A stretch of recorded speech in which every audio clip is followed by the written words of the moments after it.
Hello, my name is Gavin Morris, and I will be discussing the history and legacy of Bal Gangadhar Tilak.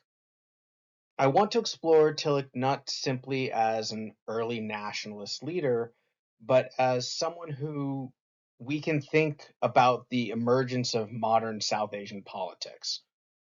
Tilak occupies a complicated place in Indian history. He was a fierce advocate of self rule, a cultural revivalist, a social conservative, and for many scholars, an early architect of the language that later hardened into Hindu majoritarian politics.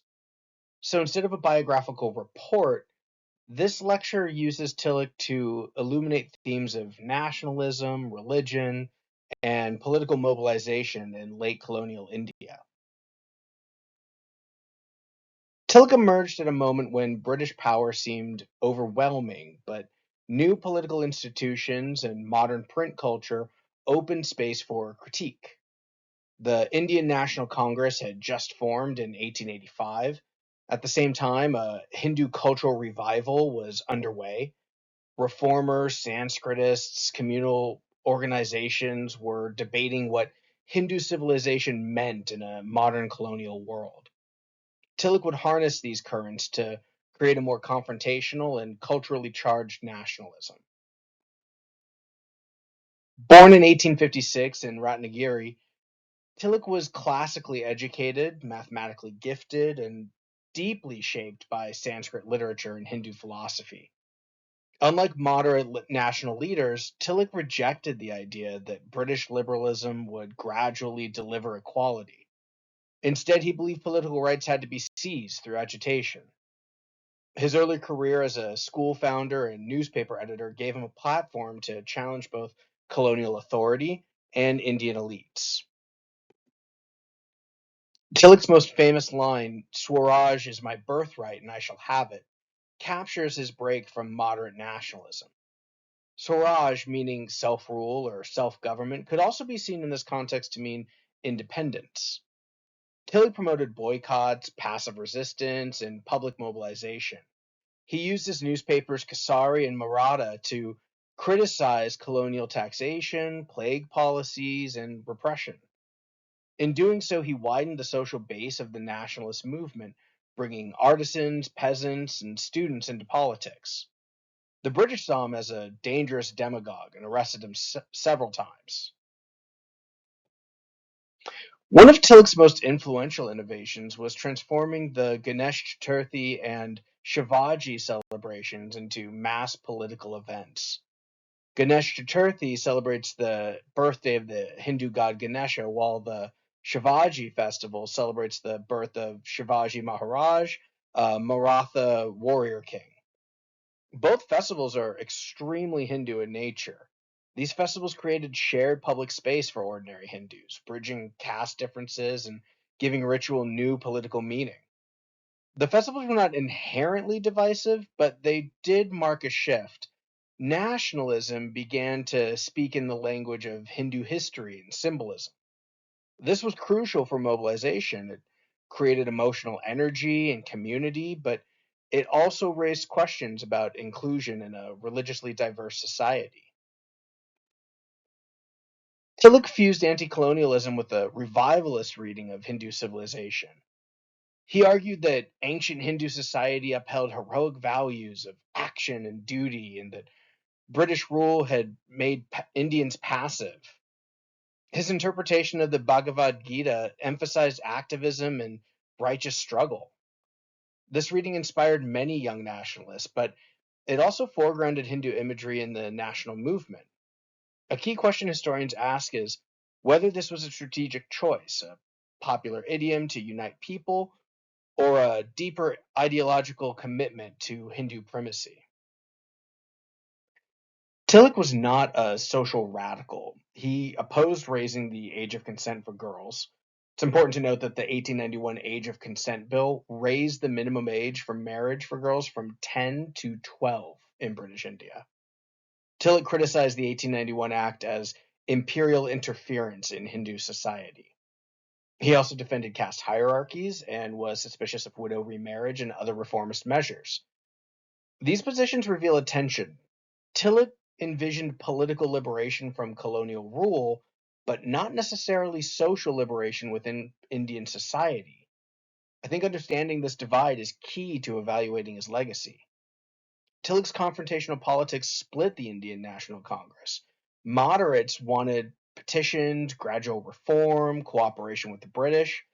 Tilak and the so-called extremists wanted mass agitation and boycotts. This divide sharpened after the Petition of Bengal in 1905.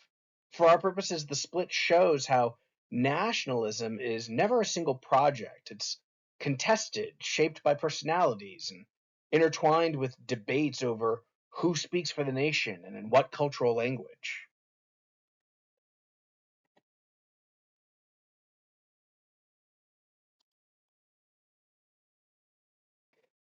Tilak's historiography is deeply divided. First, nationalist historians of the mid 20th century, especially those writing soon after independence, celebrated him as the father of Indian unrest, stressing his courage and mass appeal. Second, historians from the 1970s onward have emphasized his conservatism and the class character of his base, arguing that his religious festivals mobilized lower caste Hindus but still preserved elite Brahmin leadership. Third, most recent scholarship, no doubt influenced by Hindu nationalism's rise since the 1990s, reevaluates Tilak as a precursor to majoritarian politics. These scholars are not claiming he's responsible for later events, but they argue that Tilak helped normalize a political vocabulary that fused Hindu identity with the Indian nation. This debate reminds us that historical actors don't control their afterlives. Later events reshape how we interpret them. Tilak's legacy resonates widely.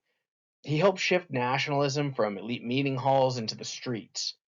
What he pioneered appears later in Gandhi's campaigns and even in present day political rallies. Tilak's insistence that ordinary people could and should participate in politics changed India's political culture permanently. At the same time, the cultural nationalist language he used, glorifying Hindu heroes, histories, rituals, became a template for organizations like the Hindu Mahasabha and later the RSS. Whether intentionally or not, he provided tools that could be repurposed for exclusionary politics. So, how much of a Hindu chauvinist was Tilak? Well, this question requires nuance. Tilak was not a communal politician in the way the 20th century Hindu nationalist would become. He worked with Muslim leaders on several occasions and didn't advocate formal discrimination.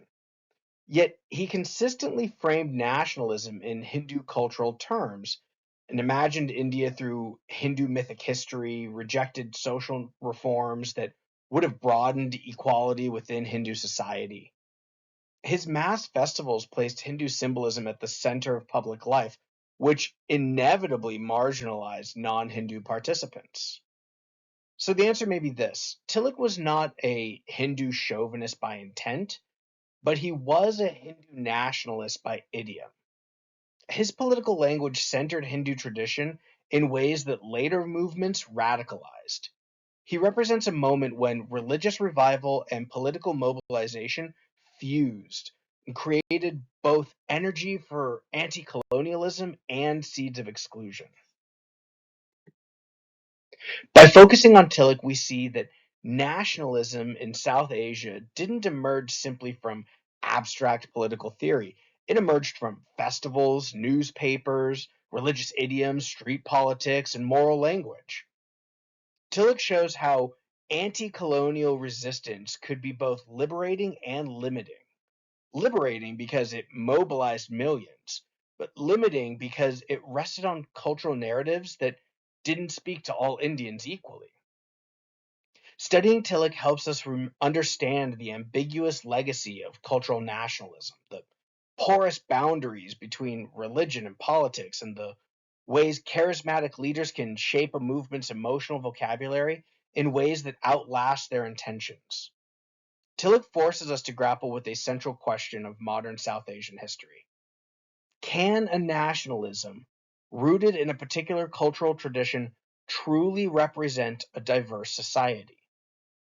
Tilak's life reminds us that the answer is never simple. Thank you for listening.